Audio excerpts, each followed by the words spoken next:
Hey guys, welcome to the Waggle. My name is Jeff Ulrich, and I'm your host. We are doing a little instructional video today since there's no fantasy golf this week.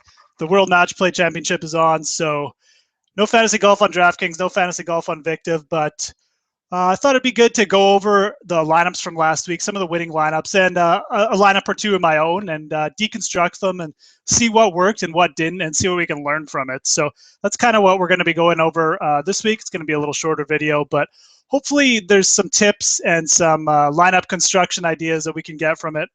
And yeah, we're going to be going over cash game GPP lineups, seeing what worked on DraftKings mainly, and seeing what some of the top finishers did, seeing what made them successful, and if we can learn anything from it. So a couple things this week, obviously World Match Play, but the Players is in 2 weeks, so good to keep that in mind, even though there's no fantasy golf this week. Next week it starts again with the Players, some big tournaments on DraftKings, so always good to keep in mind. And check back next week also for the preview show.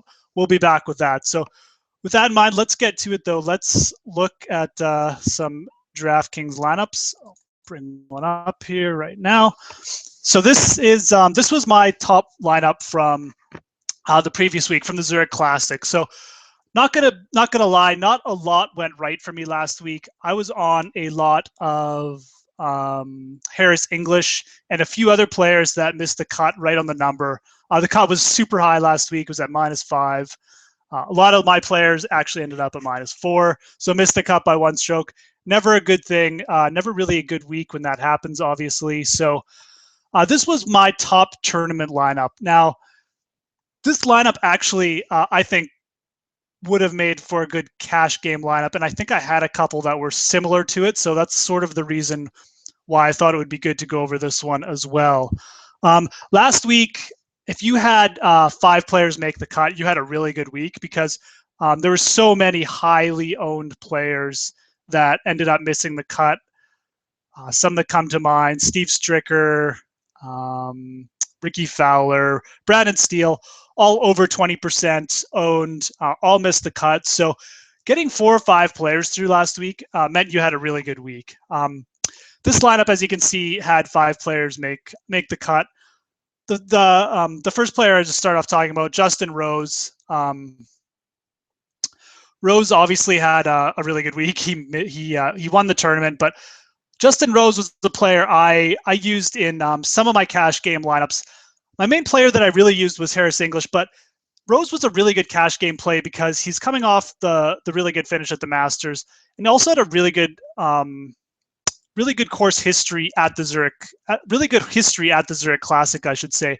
And just overall, Rose is a really solid player. He doesn't tend to miss a lot of cuts. I know he started the season slowly, but he tends to be a very solid player. So when you combine the fact that he's coming off a top finish with the fact that he had a really good course history at the Zurich Classic, then he makes for a really good play. And he was a player I targeted in some of my other cash game lineups. It's never a bad idea to, even if you're not going to be targeting sort of one of the top owned players, that's not a bad thing if you're going another way. Like for me, I was going with Harris English in a lot of my cash game lineups last week. That's fine, but you have to recognize as well that a player like Justin Rose, if he's going to be highly owned and if he does well in the tournament, it's never a bad idea to sort of create another lineup with Justin Rose as sort of your anchor. So that's sort of what I did this week. That really saved me because a lot of my cash game lineups didn't do well because they had Harris English in them. So the ones that did have Justin Rose in them and lineups like this one really saved me last week. And that's just a good tip going forward. If you are going to be playing a lot of cash games, it's never a bad idea to sort of have a couple different variations. Have like a core group of players, but really sort of switch in and out a couple players that might be highly owned, and that could really set off your first lineup if 1 or 2 players don't go well. So that's kind of what happened to me this week. Justin Rose saved me in a bit because I had that second cash game lineup. This lineup, my GPP lineup, obviously just to finish talking about Rose and what a good cash game play he was, but there were some other really good solid cash game plays from this lineup. Cameron Tringali Had a really good history here as well, was only 8,400. So at 8,400, he was a pretty good value, to be honest. He's a really consistent player and is the type of player that you really look for in a cash game lineup. Makes a ton of cuts. I think he makes about, over the past 2 years, he's made probably close to 75 to 80% of his cuts. And you can just see rarely misses a cut. It might even be higher than 80%, to be honest, over the past 2 years. So he's just a perfect cash game player. That doesn't mean he's not a bad GPP play either, though. As you can see, he had a really good course history here. Ended up finishing second. I believe he had the second amount of fantasy points for the week as well. So just because a person makes a good cash game play doesn't mean he's a bad tournament play either.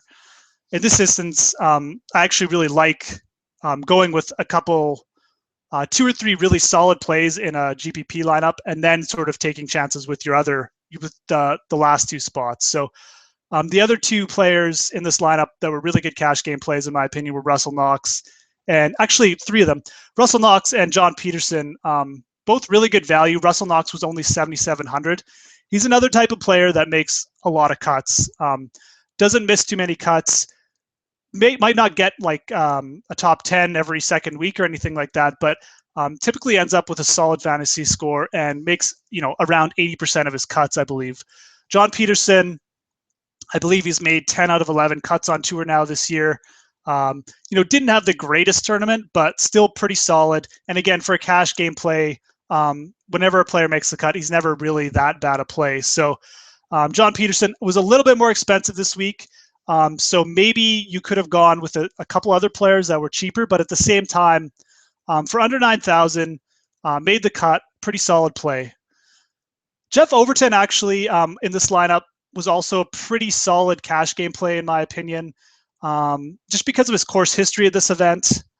I don't believe he'd ever missed a cut at this event, so he had a really solid course history. I was a little bit on the fence about how much I wanted to use Overton this week. Obviously, I used him in this lineup. He wasn't coming in the greatest of form, but his course history was such that he really just sort of made sense, in my opinion, as a cash game play this week. He ended up missing the cut, I believe, bogeyed the last hole. So very close to making the cut. Would have been a great play, cash game play if he had, just because he was super cheap, 6,500, I believe, or 6,400. And then the last player in this lineup, Lucas Glover, really more of a GPP play. Lucas Glover, super streaky, will come up with some top 20 finishes, but then will also miss a lot of cuts. I believe his cut percentage is quite a bit lower than someone like Knox, Peterson, or Tringali. So that's the type of player you mainly want to target for a GPP lineup, and that's sort of how he ended up in this lineup. For me, he was a GPP play this week. I might have actually used him in a couple cash game lineups. If I did, I certainly regret it. But Lucas Glover, the type of player, he was only 6,500. So for me, he was a good GPP target this week for the Zurich Classic because he did have a good course history. But also the type of player you kind of want to stay away from in cash game lineups. Even though he did have a good course history, he's just sort of too streaky to rely on. Will come up with a good result every now and then, but just misses too many cuts for me to like him that much for cash games. So the construction of this lineup for GPP purposes, I do like. I like that I had 4 solid plays in here with Knox, Peterson, Rose, and Tringali. And then I gambled a little bit with Overton and Glover. That's sort of the type of construction I like to have. I like to have 4 solid plays with some upside, with a couple spots reserved for players who maybe are a little bit more variance oriented, especially with Glover, a player who can get you a top finish, but is more streaky. So let's go up to the top here. This was the winning lineup from the 200K guarantee $27 entry on DraftKings last week. So this player used a little bit of a similar construction to my lineup. He had 4 very solid plays, in my opinion. He had Daniel Berger, Justin Thomas, Cameron Tringali, Justin Rose, all 4 very solid plays. Justin Thomas was one of my top cash game targets, one of my top targets overall last week for 8,300. He was extremely solid, player that makes a lot of birdies, has made a lot of cuts on his time on tour. So very good value play. Obviously came away with 104 fantasy points. That's good pretty much any week you have. And at his price at 8,300, he really did pay off his value. Ended up in 12th overall.